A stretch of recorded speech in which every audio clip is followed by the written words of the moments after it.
গল্পটা গতকালকের চ্যানেলে সকলকে স্বাগত। আজকে নিয়ে চলে এসেছি একটা ভৌতিক কাহিনী নিয়ে, যা শুরু হয়েছিল করোনার সময় এবং যা ঘটে চলেছে আজও। কিছু কারণবশত আমি কোনো জায়গার নাম বা কারোর নাম উল্লেখ করছি না, সুবিধার জন্য নামটা বলছি লীনা। লীনাদির ফ্ল্যাটের অপোজিটে থাকতেন মা, বাবা, ছেলে। ছেলেটি পড়াশোনায় খুব ভালো ছিল। তারপর করোনা আসে। করোনার সময় তো সবার টিউশন স্কুল সব বন্ধ হয়ে যায়, সবাই ঘরবন্দি হয়ে যায়। এরপর হঠাৎ ফার্স্ট করোনা হয় তার মায়ের। অনেক কষ্টের পর তিনি ধীরে ধীরে সুস্থ হয়ে ওঠেন। এরপরে তার ছেলে করোনা পজিটিভ হয়। তারপর তাকে হসপিটালে ভর্তি করা হয়। হসপিটালে অনেক ট্রিটমেন্টের পর একটু সুস্থ হলে ছেলেটি তার মাকে বলে, মা, আমার বইগুলো তুমি ঠিক করে রেখো, কিন্তু আমাকে ডাক্তার বলেছে আমাকে কালকেই ছুটি দিয়ে দেবে, আমি কিন্তু যেয়ে ম্যাচ করব। এরপর কি হয় কে জানে, ছেলেটি বিকেলে হার্ট ফেল করে মারা যায়। এরপর থেকেই ওদের ফ্ল্যাটে নানা রকম অস্বাভাবিক কিছু ঘটতে থাকে। কেউ হয়তো লিফটের সামনে দাঁড়িয়ে আছে, দেখছে হঠাৎ খালি লিফট উঠে গেল, আবার নেমে গেল। আবার রাত্রি হলেই ধূপ ধাপ শব্দ হয়। ও যে ঘরটায় থাকতো সেই ঘরটা বন্ধ করে রেখে দিয়েছে, একদম তালা দিয়ে দিয়েছে, কিন্তু রাত হলেই সেখানে আলো জ্বলতে দেখা যায়। তারপর ওই লীনাদি আসে। লীনাদির যে ছেলে মেয়ে ওরা ওদের বাড়িতে যেত, যাওয়া আসা ছিল। যখন ওরা আর কি যায় ওদের বাড়িতে, ওর মা হঠাৎ হঠাৎ বলে, খেতে দিয়েছে হয়তো ওদেরকে, বলছে, ওই দেখো, ওই তো আমার ছেলে বসে আছে তোমাদের পাশেই বসে আছে, দেখো ওই তো খাচ্ছে, তোমাদেরকে যেগুলো দেওয়া হয়েছে ওকেও দিয়েছি। আর সত্যি সত্যি কিন্তু প্লেটে, আলাদা একটা প্লেটের মধ্যে সব সাজিয়ে দিত।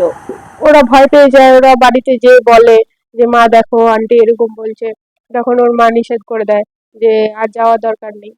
তারপর হঠাৎ একদিন ওর মা, ওই লীনা দিদি আছে, উনি পজেস হয়ে যান। উনি কিছুই করতেন না, কারোর সঙ্গে কথা বলতেন না, চুপচাপ থাকতেন, জানলার পাশে শুধুই বই নিয়ে বসে থাকতেন। এইভাবে চলতে থাকে। তারপর কেউ যদি যায় ওদের বাড়িতে, তারাও মানে বুঝতে পারে যেন কিছু একটা অস্বাভাবিক হচ্ছে। হঠাৎ করে ধূপধাপ শব্দ, কেউ যেন নেমে চলে গেল, আবার ওই হঠাৎ করে লিফট উঠে যাচ্ছে, এরকম ভয়টা ভাবুন। তা আপনি দাঁড়িয়ে আছেন সামনে, হঠাৎ আপনার পিছন দিয়ে লিফটে উঠে গেল, আবার নেমে গেল, কেউ নেই। রিনাদি একদিন হঠাৎ করে পজেস হয়ে যান। উনি কিছুই করতেন না, শুধু চুপচাপ বসে থাকতেন। ছেলে মেয়ে হাজবেন্ড কারোর সঙ্গে কথা বলতেন না, শুধু জানালার ধারে বসে থাকতেন আর বই নিয়ে বসে থাকতেন, বইয়ের দিকে এক দৃষ্টে চেয়ে বসে থাকতেন। সবাই যদি জিজ্ঞাসা করতো কোনো কথার উত্তরও দিতেন না, কিছু বলতেন, এমনকি খাওয়া দাওয়াও বন্ধ করে দিয়েছিল। এরপর ওনাকে কোনো এক তান্ত্রিকের কাছে নিয়ে যাওয়া হয়।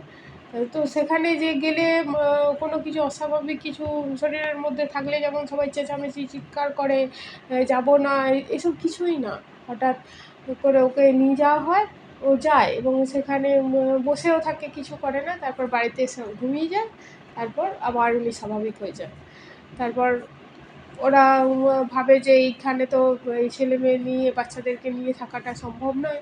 তখন উনি ঠিক করেন যে, উনি এবং ওনার হাজব্যান্ড ঠিক করেন যে ফ্ল্যাটটা বিক্রি করে দিয়ে অন্য জায়গায় চলে যাবেন।